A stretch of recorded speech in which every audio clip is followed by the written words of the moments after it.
What role do you feel like identity plays in this process of learning who we are, learning how to adapt? You talked about this aha moment. Do you have a strong sense of self, or is that a key factor in how we choose, who to be, what to be, and or become with our precious life? Wow, what a great question. I think that, well, I remember, I mean, one element, just something that jumps into my mind is that my house, like where I lived, and I just go down there and just hang out and do whatever and find, strange things, in the ravine.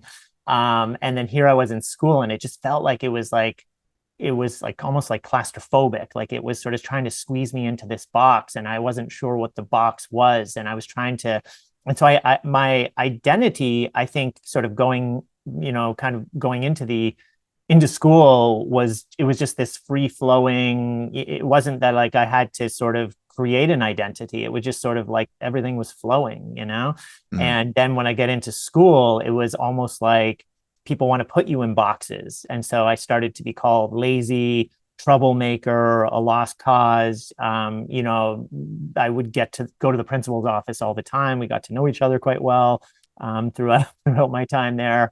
And I think that maybe throughout my life, I've kind of taken on different identities, I think, and sort of discovered what I'm not. mm, And I feel like it's kind of been a function of the environments that I'm in.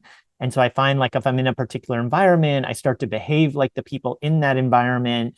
And then I start to question, is this really me? And that's happened over and over and over throughout my life. And I feel, um, I guess, people always say like, be yourself. But to me, being someone who's just so focused and on process and out of necessity, it's hard for me to be myself without having a process of being like to know how to be myself. mm. And so the process for me has almost been to not be myself, to figure out what myself really is.